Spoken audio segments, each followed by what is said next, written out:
बिस्मिल्लाहिर्रहमानिर्रहीम, अस्सलाम वालेकुम। मैं हूं मखदूम शहाबुद्दीन। कुछ अहम तरीन डेवलपमेंट्स। दुनिया इस वक्त बहुत तेजी से तब्दील हो रही है और रूल्स ऑफ द गेम, ये जो इस वक्त जिस तरीके से दुनिया का निजाम चल रहा है, सर्द जंग के दौर के बाद से लेकर अब वो वापस अपनी असल शक्ल में आ रहा है। यानी ताकतवर मुल्क जारियत करे, ताकतवर मुल्क जो मर्जी करे, उसे किसी को जवाबदेह नहीं होना पड़ेगा। जिस तरह से डोनाल्ड ट्रंप ने वेनेजुएला में ऑपरेशन किया और डोनाल्ड ट्रंप ने खुल्लम खुल्ला यह कहा है कि मैं किसी भी मुल्क पर जब चाहे हमला कर सकता हूं, मुझे ना आलमी कवानीन रोक सकते हैं ना यूएन। और इस सब के अंदर डोनाल्ड ट्रंप की यह स्टेटमेंट हो या फिर इसराइल की कतर पर होने वाली स्ट्राइक, इतना अहम तरीन रिच कंट्री और अमेरिका के साथ बेहतरीन ताल्लुकात रखने वाला मुल्क। अब नाज़रीन इकराम, दो तीन चीजें हैं जो आपने समझनी है। जितनी तेजी से ये रूल्स ऑफ द गेम तब्दील हो रहे हैं, उतनी ही तेजी से मिडल ईस्ट जो है वो भी तब्दील हो रहा है, क्योंकि असल जो इस वक्त दुनिया के लिए मरकज़े निगाह है वो मिडल ईस्ट ही है। बड़ी जंगें बेशक इन द फ्यूचर चाइना और अमेरिका की हो, एक तरफ वेस्ट हो, दूसरी तरफ रशिया, चाइना और नॉर्थ कोरिया हो, लेकिन फिर भी जो इंपॉर्टेंस मिडल ईस्ट मशरिक़ वुस्ता की है वो कभी भी तब्दील नहीं हो सकती। एक जानिब ईरान पर जंग के बादल मंडला रहे हैं, ईरान के ऊपर एक बहुत बड़ी मिलिट्री स्ट्राइक और रिजीम चेंज की बात हो रही है। इसी सब के अंदर सऊदी अरब ने एक बहुत बड़ा कदम उठाया है और किस तरह से सऊदी अरब अब एटमी हथियारों की जानिब बढ़ने जा रहा है, इस हवाले से कुछ बड़े इंपॉर्टेंट क्लेम्स हैं जो आपके सामने रखने हैं। और सऊदी अरेबिया की पॉलिसी में इतना बड़ा शिफ्ट और सऊदी अरब अब खुलकर किस तरह से खेल रहा है, इसे भी हम डिस्कस करते हैं। लेकिन पहले वही दरखास्त जो इससे पहले कुछ व्लॉग्स में आपके सामने रखी कि हमारे इस यूट्यूब चैनल को भारत, अफगानिस्तान और पाकिस्तान मुखालिफ मुतअद्दिद अकाउंट्स की तरफ से रिपोर्ट किया जा रहा है।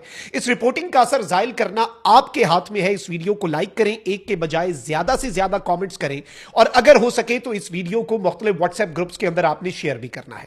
सबसे पहले तो नाज़रीन इकराम, ब्लूमबर्ग ने यह खबर दे दी और हमने ब्लूमबर्ग की इस खबर से 2 दिन पहले हमारे इस यूट्यूब चैनल के तवस्सुत से आपके सामने यह खबर रखी थी कि पाकिस्तान और सऊदीया के दरमियान जो एक दिफाई मुआहिदा है, जो स्ट्रेटेजिक म्यूचुअल डिफेंस एग्रीमेंट है, जिसने दुनिया को हिलाकर रख दिया था, उसमें तुर्की भी शामिल होने वाला है।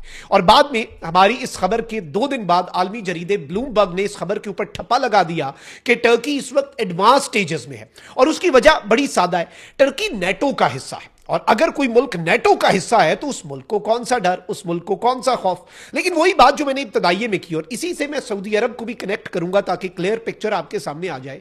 देखिए, रूल्स ऑफ द गेम तब्दील हो रहे हैं। डेनमार्क, उसका ग्रीनलैंड, अमेरिका उस पर कब्जे की बात कर रहा है और यूरोप जो है वो अपने एलाई को, अपने एक रुकन को अमेरिका से अगर नहीं बचा पा रहा। और ये आप जेहन में रख लें कि नेटो का आर्टिकल 5 जो है, attack on one is attack on all, ये टर्की पे कोई और मुल्क तो हमला करे तो ये टर्की इसे इन्वोक करेगा। अगर टर्की का इसराइल के साथ फड्डा हो जाए तो आपको लगता है कि पूरा नेटो जो है वो इसराइल के ऊपर चढ़ दौड़ेगा? ऐसा नहीं होगा, क्योंकि ऑब्वियसली उनके अपने अलायंसेस हैं और ये समझ भी आती है बात। और इसी चीज को टर्की जो है वो भी रियलाइज करता है। बल्कि अब तो इवन वेस्टर्न मीडिया ने यह तक कहा है कि भाई वो ममालिक जो इसराइल के हवाले से एक सर्टन स्ट्रॉन्ग स्टांस रखते हैं, टर्की उनके साथ अलायंस बनाना चाहता है। जिस तरह से पाकिस्तान और सऊदीया हैं, इवन पाकिस्तान और सऊदीया के एसएमडीए को हमने तो ये नहीं कहा था, लेकिन इसराइल का अखबार है हेरिट्स, उसने ये तज्जिया जरूर दिया था कि इसे यहीं पर रोकना होगा क्योंकि ये एक बहुत बड़ा थ्रेट बन सकता है। उसके बाद ट्रंप की भी दौड़ें लगी, अमेरिका ने कतर को भी सिक्योरिटी गारंटीज दी,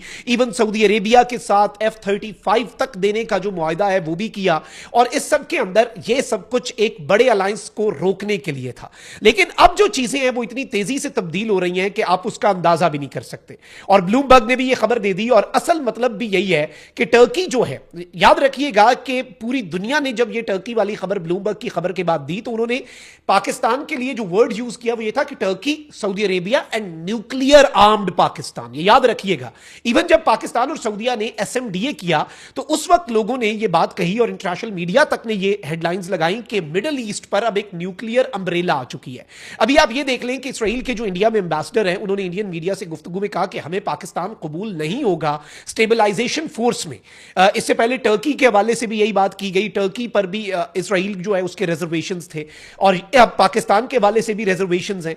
इस सबके अंदर सबसे अहम चीज तो यह है कि एक तो तुर्की वाला जो अलायंस है, फिर इसके साथ ही साथ अब जो खबर आ रही है नाज़रीन इकराम, देखें पाकिस्तान ने इवन ये जो अभी यमन के अंदर हो रहा है सऊदीया का, का और यूएई का इनडायरेक्टली ऑब्वियसली, इस सब के अंदर भी पाकिस्तान ने कहा कि मामला अफाम तफहीम से हल हो, लेकिन पाकिस्तान अपनी कमिटमेंट कि हम किंगडम को प्रोटेक्ट करेंगे, किंगडम ऑफ सऊदी अरेबिया के साथ हमारा डिफेंस पैक्ट है, पाकिस्तान उस कमिटमेंट पे पूरा उतरेगा और पाकिस्तान उसे जेन में रखे हुए है। पाकिस्तान ने याद करा दिया दुनिया को। और याद रखिएगा, जब आप ये कहते हैं ना कि आप पे हमला, मुझ पे हमला, तो एक मुल्क पे हमला हुआ तो दूसरा मुल्क अपने सारे वसाइल इस्तेमाल करता है। अब इसमें अक्लमंद जो है वो इसे समझ ले, जो इसे समझना है। लेकिन अब ये खबर आ रही है नाज़रीन इकराम कि सऊदी अरब जो है नाज़रीन इकराम, उसके हवाले से बताया जा रहा है कि वो अब अपनी डिपेंडेंस, देखिए सऊदी अरब सूडान के अंदर बड़ा स्ट्रॉन्ग स्टांस ले रहा है। सूडान के अंदर इवन पाकिस्तान और सूडान के दरमियान जो डिफेंस डील है, जिसमें जंगी जहाज भी हैं और भी बहुत कुछ है, वो भी सऊदिया के तवसत से। फिर सऊदिया और पाकिस्तान का अपना डिफेंस एग्रीमेंट है। सऊदिया यमन के हवाले से इतनी सख्त पोजीशन इससे पहले नहीं ली। सऊदिया अपने डिफेंस को लेकर, अपनी नेशनल सॉवरेनिटी और सिक्योरिटी को लेकर बहुत सीरियस हो चुका है। और शायद सऊदिया ने कुछ स्मेल भी किया होगा कि भाई हमारा खामोश रहना अब हमारे लिए, हमारी एग्जिस्टेंस के लिए खतरा बनता जा रहा है। अब खबर ये आ रही है नाज़रीन इकराम, एज पर सोर्सेज, कि सऊदी अरब जो है उसका प्लान ये है कि वो अमेरिका, चाइना, रशिया, इवन सिर्फ अमेरिका नहीं, चाइना और रशिया तक पर सऊदी अरब जो है वो अपनी डिपेंडेंस खत्म करे। और फॉरेन थ्रेट्स को काउंटर करने के लिए अब सऊदी अरेबिया जो है वो बिलियंस ऑफ डॉलर्स इन्वेस्ट करने जा रहा है। Saudi Arabia is moving toward strong special forces, अपने फॉरेन इंटरेस्ट्स को प्रोटेक्ट करने के लिए जो दुनिया भर के मुल्कों के अंदर प्रॉक्सीज के जरिए जंगें लड़ी जाती हैं, उसमें मिलिट्री पर्सनल और अपनी इंटेलिजेंस को सऊदी अरेबिया जो है वो बहुत ज्यादा स्ट्रॉन्ग कर रहा है। और इवन सऊदी अरेबिया जो है वो अब ये सोचने पर मजबूर हो रहा है कि अल्टीमेटली जो चीज आपको बचाती है वो न्यूक्लियर वेपन्स हैं। देखिए, पीस थ्रू स्ट्रेंथ, ये किसका नारा था? ये नेटो का नारा था। नेटो कहता है कि भाई उसका कॉन्सेप्ट ये है कि हम इतने ज्यादा मुल्क इकट्ठे हो गए, हमने कहा एक पे हमला, सब पे हमला, इससे जंग नहीं होगी, इससे जंग अवॉइड होगी। कोई एक छोटे मुल्क के ऊपर भी हमला करने से पहले 1000 दफा सोचेगा, क्योंकि उसे पता है कि 20 मुल्कों ने हमला कर देना है। यही पाकिस्तान और सऊदिया का जो मौकिफ है वो यही है कि भाई पाकिस्तान पर हमला करने वाला सोचेगा कि हमें सऊदिया से भी लड़ना पड़ेगा। और अगर तुर्की शामिल हो जाता है तो सबको पता होगा कि भाई तुर्की पे हमला किया तो 3 मुल्क लड़ेंगे हमसे, इससे क्या होगा? जंग अवॉइड होगी। अगला मुल्क जो है वो तुर्की, पाकिस्तान या सऊदिया पर हमला करने से पहले 1000 दफा सोचेगा। जैसे नेटो मुमालिक, रशिया भी 1000 दफा सोचता है नेटो को के साथ बराह रास्त जंग करने का। और हल्की पुल्की मौसीकी तो चलती रहती है, लेकिन डायरेक्ट कन्फ्रंटेशन रशिया ने भी अभी तक किसी नेटो के रुकन मुल्क के साथ नहीं की। क्यों नहीं की? वो इसी पैक्ट की वजह से। इसी तरीके से जब भारत ने एटमी तजुर्बे किए तो इस खित्ते में ताकत का तवाजुन बिगड़ा। अगर ऐसे ही रहता कि इंडिया एक एटमी ताकत होता और पाकिस्तान ना होता तो फिर मसला था। फिर हर दूसरे दिन इंडिया ने बदमाशी करनी थी और पाकिस्तान ने भी आगे से लड़ना था, हमारे पास और क्या ऑप्शन है। लेकिन जब पाकिस्तान ने एटमी हथियार, तो एक इक्विलिब्रियम बन गया, एक बैलेंस हो गया पावर का। और जब पावर का बैलेंस होता है तो फिर जो होता है, अगला मुल्क भी सोचता है कि भाईजान हाथ हौला ही रखना है, कहीं ये ना हो कि असल में काम पड़ जाए। और दुनिया भर के जो मुमालिक हैं उनको भी सबके अंदर ये टेंशन लग जाती है ना कि इस तरह से चीजें नहीं चल सकती, और वो भी बीच में इंटरवीन करते हैं। तो अब सऊदी अरेबिया के हवाले से ये बात सामने आ रही है कि सऊदी अरब भी अब इवन अपने दिफा के लिए और इस चेंजिंग सिचुएशन के अंदर एटमी हथियारों की तरफ बढ़ रहा है। और याद रखिएगा कि पाकिस्तान जो है, पाकिस्तान बहुत एक रिस्पॉन्सिबल न्यूक्लियर स्टेट है। इस वक्त दुनिया में सबसे ज्यादा जो, अगर आप कह लें कि न्यूक्लियर आर्सेनल किसी के प्रोटेक्टेड है, और IAEA international atomic energy agency के स्टैंडर्ड्स पे अगर कोई मुल्क पूरा उतरता है ना, दैट इज पाकिस्तान। इंडिया में तो यूरेनियम गैर कानूनी बिकता है, बहुत कुछ होता है। तो पाकिस्तान इस सब के अंदर बड़ा क्लियर है कि हम दुनिया के जितने कवानीन हैं उनकी हम पासदारी करते हैं। उसके अलावा आर डिफेंस पैक्ट्स एंड हमारे जो डिफेंस एग्रीमेंट्स हैं, that is a different story obviously. तो पाकिस्तान का रोल भी इस चेंजिंग सिनेरियो के अंदर बहुत ज्यादा बढ़ गया है और बहुत ज्यादा अहमियत इख्तियार कर चुका है। कॉमेंट सेक्शन में राय का इजहार जरूर कीजिएगा। अपना बहुत ख्याल रखिए। अल्लाह निगहबान। पाकिस्तान।